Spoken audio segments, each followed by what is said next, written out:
Assalamualaikum warahmatullahi wabarakatuh.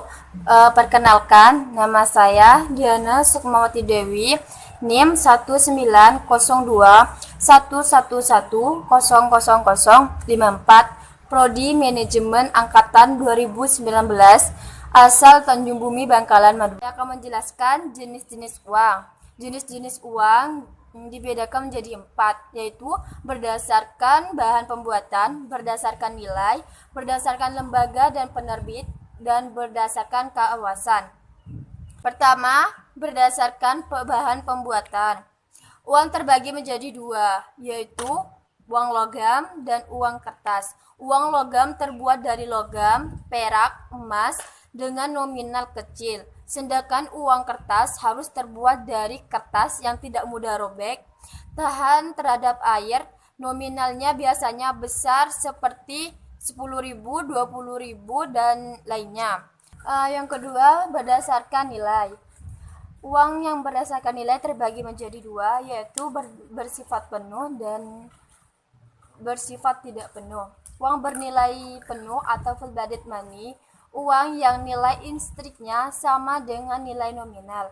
Misalnya nilai emas pada uang logam Rp500. Dan kedua, tidak bersifat penuh atau exploitative full bodied money.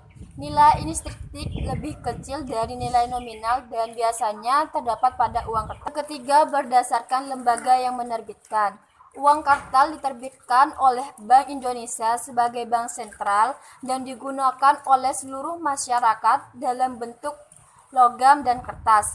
Di Indonesia sendiri, lembaga yang menangani masalah uang lembaga adalah Bank Indonesia atau BI yang berpusat di DKI Jakarta.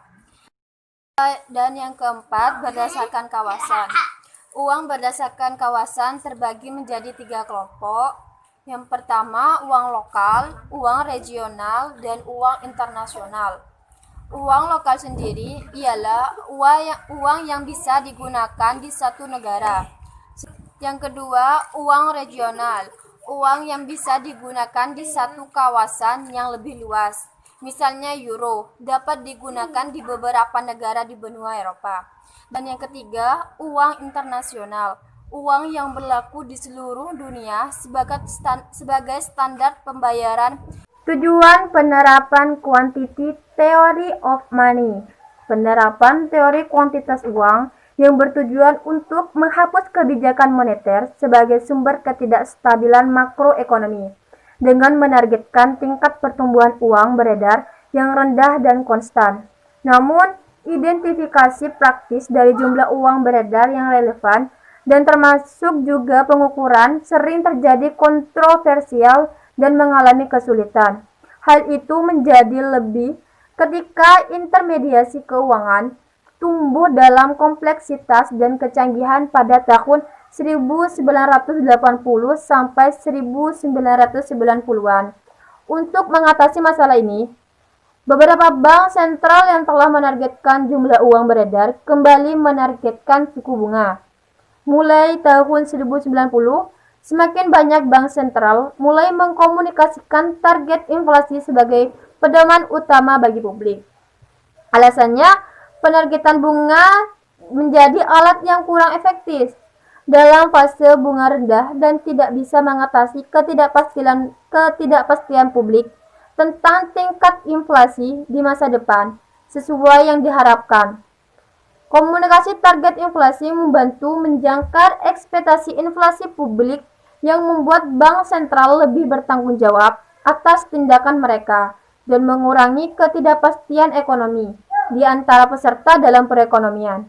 Akan tetapi, agregat moneter tetap menjadi indikator ekonomi utama dengan beberapa bukti bahwa hubungan antara uang dan aktivitas ekonomi sangat kuat walaupun frekuensi jangka pendek.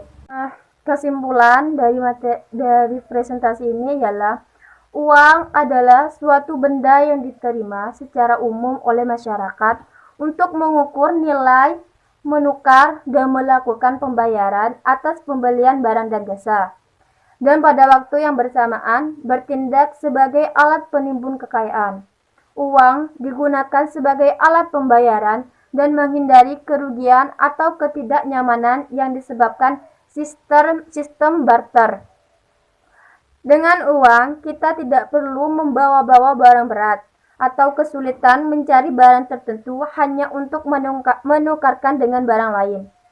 Menurut fungsinya, uang dikelompokkan menjadi dua fungsi, yaitu fungsi asli yang fungsinya sebagai alat tukar guna mempermudah masyarakat mendapatkan barang, dan kedua ialah fungsi turunan yang fungsinya sebagai alat pembayaran yang dibayarkan tanpa ditukar barang atau jasa seperti pembayaran hutang. Sedangkan jenis-jenis dari uang dibagi menjadi 4, yaitu berdasarkan bahan pembuatan, berdasarkan nilai nominal, berdasarkan lembaga yang menerbitkan, dan berdasarkan kawasan. Quantity Theory of Money adalah teori ekonomi yang membahas masalah hubungan perubahan antara tingkat harga dan jumlah uang.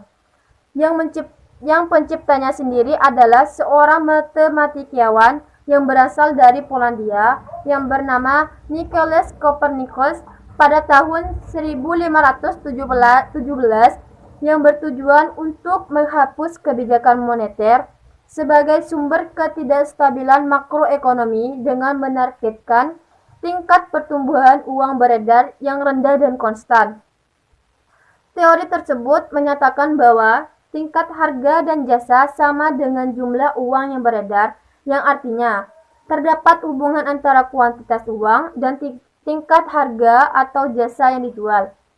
Teori ini kembali dikembangkan lagi oleh Irving Fisher yang berpendapat bahwa yang menentukan nilai uang terdiri dari 3 faktor, yaitu jumlah uang atau volume of money, dan kedua, kecepatan laju edar uang atau velocity of circulation, dan yang ketiga, jumlah barang yang diperdagangkan atau volume of trade.